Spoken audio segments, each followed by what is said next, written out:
আসসালামু আলাইকুম। কি অবস্থা, কেমন আছেন সবাই? আসলে হঠাৎ করে আসা গতকালকে শ্রীমঙ্গলে। তো বাংলাদেশের একটা অপূর্ব সুন্দর জেলা, সুন্দর একটা জেলা মৌলভীবাজার। আর মৌলভীবাজারের একটি সুন্দর জেলা হচ্ছে শ্রীমঙ্গল, যেখানে প্রাকৃতিক সৌন্দর্যে ভরা। তো আমি এখন শ্রীমঙ্গলের একটি সুন্দর চা বাগান, টি গার্ডেন, এখান দিয়ে যাচ্ছি। যাব মাধবপুর লেক। মাধবপুর লেকে গিয়ে আপনাদেরকে দেখাবো ওখানকার কী সৌন্দর্য। আর আমাদের কসবা থেকে যারা আসতে চাচ্ছেন শ্রীমঙ্গলে, কসবা থেকে শ্রীমঙ্গলে আসার সুন্দর যে একটা রাস্তা হচ্ছে পাহাড়িকা এক্সপ্রেস 11:30 11:20 যেটা কসবা থেকে ছাড়ে। পাহাড়িকাতে আপনি আসতে পারবেন। পাহাড়িকাতে আসলে আপনার 2টা-2:30টার মধ্যে শ্রীমঙ্গল স্টেশন নামতে পারবেন। নেমে এখান থেকে আগে থেকে যদি রিসোর্ট ভাড়া করে রাখেন তাহলে সবচেয়ে ভালো হয়। আমি আসলে হুট করে আসছি, তো আমি কোনো রিসোর্ট ভাড়া করিনি। আমার সাথে আমার আরও 2জন বন্ধু আসছে, তো ওরা আছে আশেপাশে ভিডিও করতেছে।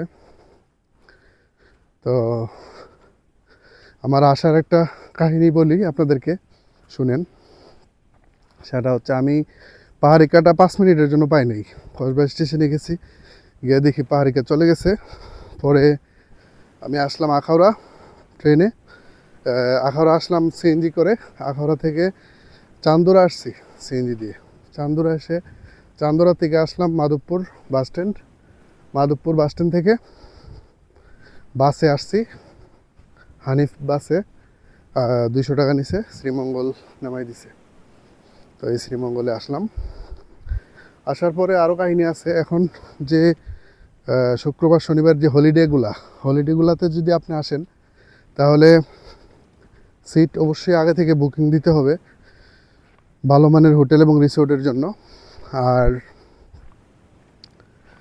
আমি পরে কি করলাম, অনলাইনে দেখলাম অনেকগুলা হোটেলে কোথাও সিট খালি নাই।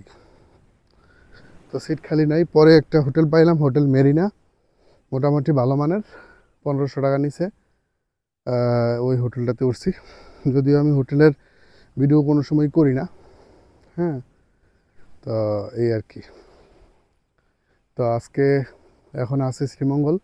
এই যে চা বাগানটা আমার কাছে খুব ভালো লাগছে, তো এই কারণে এখানে নামলাম। এখানে সৌন্দর্যটা আপনাদেরকে দেখাচ্ছি, আপনারা আমার সাথে থাকুন, দেখতে থাকুন এখানকার সৌন্দর্য। তো একটা অটো রিজার্ভ করে নিছি একটু আগে। অটো গাড়ি নিয়ে বের হইলাম সারাদিনের জন্য। এখন মাধবপুর লেক যাব। মাধবপুর লেক থেকে তারপর শ্রীমঙ্গলের সুন্দর সুন্দর যে স্পটগুলো আছে এখানে যাব। আজকে শনিবার, আজকে হচ্ছে আপনার ডিসেম্বরের 13 তারিখ। এই আর কি। কই গেল আমার, এই যে দেখতে পাচ্ছেন এখানে ছোট বড় অনেক বড় টিলা আছে, পাহাড় আছে, অনেক সুন্দর চা বাগান আছে। বাংলাদেশে আসলে এই পুরা সিলেট জেলাটাই চা বাগানে সমৃদ্ধ। তো এই যে দেখেন অবস্থা, আপনি জেনে অবাক হবেন এই শ্রীমঙ্গলে আমাদের কসবা আর অনেক মানুষ, বিশেষ করে আমাদের গ্রামের মিরসাহেব পাড়ার কিছু মানুষ এদিকে স্থায়ীভাবে বসতি করেছে। ওরা 20-50 বছর আগেই শ্রীমঙ্গলে অল্প দামে জায়গা কিনে ওরা এখানে স্থায়ীভাবে বসবাস করছে। যেহেতু আমাদের এদিকে অনেক কনজাস্টেড, জায়গার মূল্য অনেক বেশি, তারপর অল্প পরিসরে থাকতে হয়। তো শুনলাম এদিকে নাকি কসবারের এক লোক কাউন্সিলর আছে, নির্বাচন করে উনি কাউন্সিলর হয়েছে। তো আসলে শ্রীমঙ্গলে কিন্তু জায়গার দাম অনেক কম।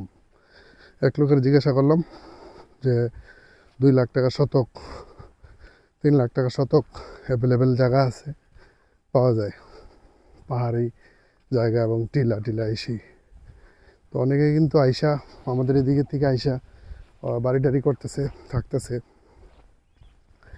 তো এই সকাল সকাল বের হয়ে গেলাম। আজকের ওয়েদারটা আসলে একটু ভালো। গত 3-4 দিন একটানা কুয়াশা গেছে প্রচুর, কিন্তু আজকের ওয়েদারটা, আকাশটা অনেকটা পরিষ্কার, রৌদ্র উঠতেছে। তো আকাশে একটু বৃষ্টি বৃষ্টি ভাব আছে, কিন্তু দিনটা অনেকটা পরিষ্কার, এই আর কি।